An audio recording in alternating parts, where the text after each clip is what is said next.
کتنی بالیاں نکلتی ہیں. یعنی ایک سے چیز 2 ہو جا رہی ہے, 4 ہو جا رہی ہے, 8 ہو جا رہی ہے, 16 ہو جا رہی ہے. مطلب کریٹر ہے. تو غور تو بہت ساری چیزوں پہ کیا, لیکن ہر غور کرنے والا صحیح نتیجے پر پہنچے یہ ضروری نہیں ہے. کیونکہ غور کرنے والوں نے یہ بات بتائی ہے کہ انسان جسے اشرف المخلوقات کہا جاتا ہے, جس کے بارے میں قرآن میں ذکر ہے لقد خلقنا الانسان فی احسن تقویم, بہترین مخلوق انسان ہے, اس کے بارے میں بھی غور کر کے لوگ کریٹر تک پہنچے کہ اتنی اچھی مخلوق تیار ہے, مطلب اس کا کریٹر ہے, اس کا خالق ہے. لیکن اس پر غور کرنے والے بسا اوقات غلط نتیجوں پر بھی پہنچے. اب میں کوئی بڑا مسئلہ نہیں ہے, چھوٹی سی کوئی بات تقریر کے درمیان مجمع میں ہو جائے تو لوگوں میں ایسی کھلبلی مچتی ہے جیسے لگتا ہے کہ منگول آ گئے. اتنا گھبرانے کی ضرورت نہیں ہوتی ہے. جو بات میں کہہ رہا ہوں وہ سنیے. دنیا پہ غور کر رہے ہیں, لیکن صرف انسان پہ غور کیجئے تو آپ کو پتا چلے گا کہ کتنی عظیم ذات انسان کی ہے, کتنی عظیم ذات انسان کی ہے. بالکل میں توحید پر ہوں, بلا شبہ میں توحید پر ہوں. کیوں؟ کیونکہ رچنا کی تعریف کرنا یہ بھی رچیتا کی تعریف ہے, کریشن کی تعریف یہ بھی کریٹر کی تعریف ہے. جی, تو اتنی بہترین مخلوق انسان کہ اگر صرف انسان پر غور کر لیا جائے تو بندہ خالق کے وجود کی معرفت تک تو ضرور پہنچے. اب آپ دیکھیے کہ انسان کتنی عجیب مخلوق ہے اور کتنی عظیم مخلوق ہے. یعنی میں اور آپ, انسان کو جو بھی جانکاری حاصل ہوتی ہے وہ 5 طریقوں سے حاصل ہوتی ہے. جو بھی انسان کو جانکاری حاصل ہوگی, تھوڑی دیر ہو جانے دیجیے, بہت راؤنڈ اپ ہو رہا ہے. کہیں کوئی بلون پھوڑ رہا ہے تو کہیں کوئی چائے لے کے آ رہا ہے. بہرحال رکھ لیں, ہے نا, رکھ لیں. درود شریف پڑھیے ایک بار. صلاۃ و سلام علیک یا سیدی صلی اللہ علیہ وسلم. بہرحال میں بات یہ کر رہا تھا کہ انسان کو جو بھی جانکاری حاصل ہوتی ہے وہ 5 طریقوں سے حاصل ہوتی ہے. مثال کے طور پر جناب توفیق صاحب یہاں تشریف فرما ہے, تو یہ جانکاری آپ کو اور پیچھے والوں کو جس کو بھی حاصل ہو رہی ہے, اور انہوں نے کالے رنگ کی شیروانی پہنی ہوئی ہے, یہ جانکاری آپ کو حاصل ہو رہی ہے, تو بتائیے کہ یہ جانکاری آپ کو کیسے حاصل ہو رہی ہے؟ یہ جانکاری آپ کو آنکھوں کے ذریعے سے حاصل ہو رہی ہے. آپ نے نگاہوں سے دیکھا کہ جناب توفیق صاحب قبلہ کالی شیروانی میں جلوہ فراز ہے, تو یہ جانکاری آپ کو آنکھوں سے حاصل ہوئی. لیکن جناب توفیق صاحب قبلہ نقابت بہت اچھی کرتے ہیں, اس بات کی جانکاری آپ کو آنکھوں سے نہیں حاصل ہوئی, اس بات کی جانکاری آپ کو کانوں سے حاصل ہوئی.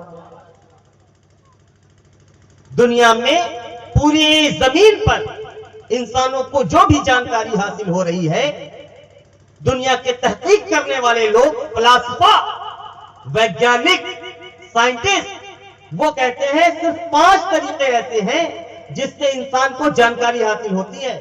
وہ کیا کیا طریقے ہیں؟ ایک یہ کہ نگاہوں سے دیکھ کر جانکاری حاصل ہوتی ہے کہ چیز لال ہے یا ہری ہے, پیلی ہے یا کالی ہے. دوسرا یہ کہ سن کر جانکاری حاصل ہوتی ہے کہ جناب توفیق صاحب بول سکتے ہیں یا نہیں بول سکتے, جناب علی رضا صاحب اچھا پڑھتے ہیں یا بہت اچھا پڑھتے ہیں, یہ سن کر حاصل ہوتی ہے. اب مجھے بتائیے اس کے علاوہ اور کون سا ایسا طریقہ ہے جس کے ذریعے سے انسان کو کچھ جانکاری حاصل ہوتی ہے؟ یا رسول اللہ, یا رسول اللہ. یا رسول اللہ، اور بلند آواز میں، یا رسول اللہ۔ تو میں بتا یہ رہا تھا کہ دو طریقے تو میں نے بتائے، یا تو آنکھ سے یا کان سے۔ اب اس کے علاوہ بھی کیا کوئی طریقہ ہے جانکاری حاصل کرنے کا؟ تو دنیا دار جانکاروں نے یہ بات بتائی کہ اس کے علاوہ ایک اور طریقہ ہے۔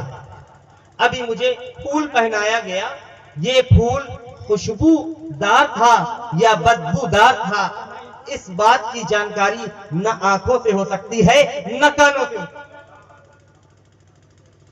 اس کو قوت شامہ کہتے ہیں، ناک سے اس کی جانکاری ہوتی ہے، سونگھنے کی طاقت۔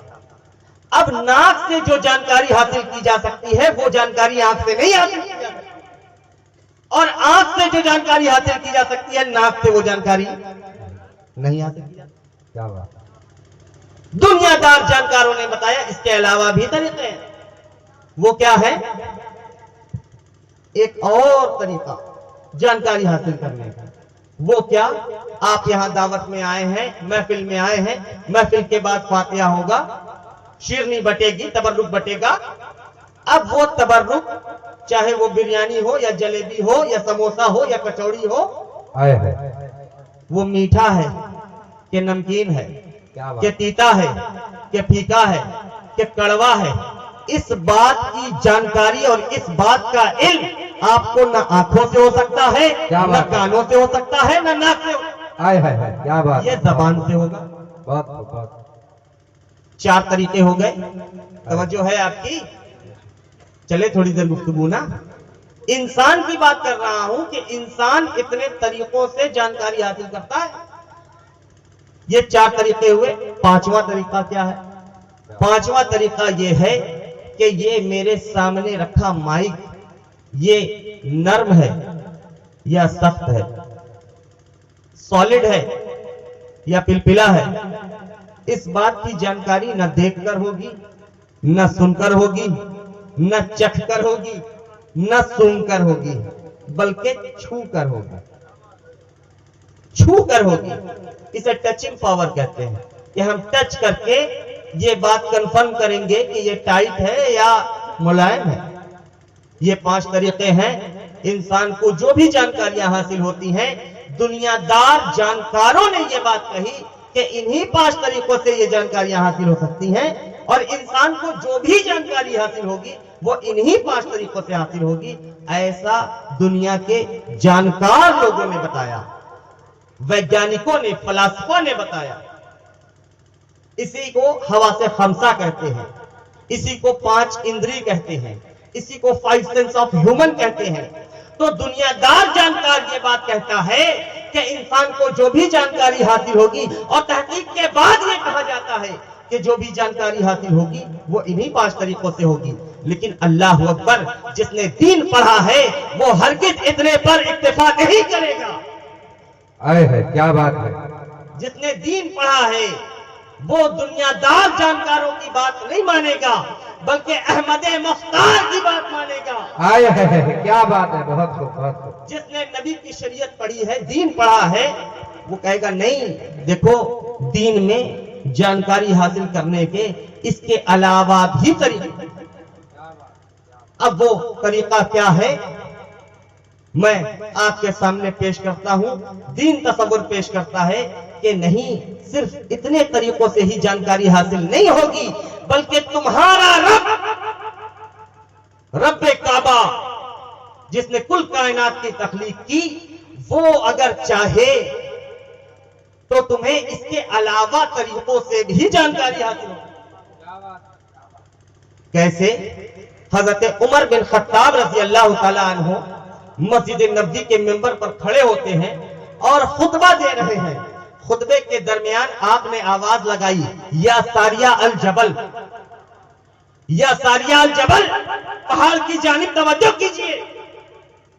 حضرت ساریہ نے بہت دور دراز کے علاقے میں حضرت عمر کی اس آواز کو سنا، یعنی یہاں سے حضرت عمر نے جانکاری بھیجی اور وہاں سے حضرت ساریہ نے جانکاری قبول کی۔ اب مجھے بتاؤ کہ حضرت عمر کے ذریعہ بھیجی گئی جانکاری حضرت ساریہ نے ان 5 طریقوں میں سے کس طریقے سے حاصل کی تھی؟ آپ کہیں گے قوت سماعت کے ذریعے، کانوں سے حاصل کی تھی۔ تو کانوں سے جانکاری ایک جگہ سے دوسری جگہ اگر آپ کو پہنچانا ہے، پچھلے دور میں نہ موبائل تھا نہ وائرلیس تھا، اگر چونگا بھی ہوتا، لاؤڈ اسپیکر بھی ہوتا، تو جانکاری ایسے نکلتی مدینے سے کہ مدینے سے لے کر جہاں حضرت ساریہ تھے وہاں تک راستے میں جتنے لوگ ہیں وہ سب اس لاؤڈ اسپیکر کی آواز کو سنتے یا نہیں سنتے؟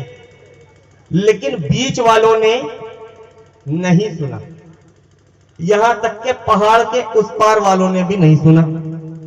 کس نے سنا؟ جس کے پاس جانکاری حضرت عمر نے بھیجی، صرف اس نے سنا۔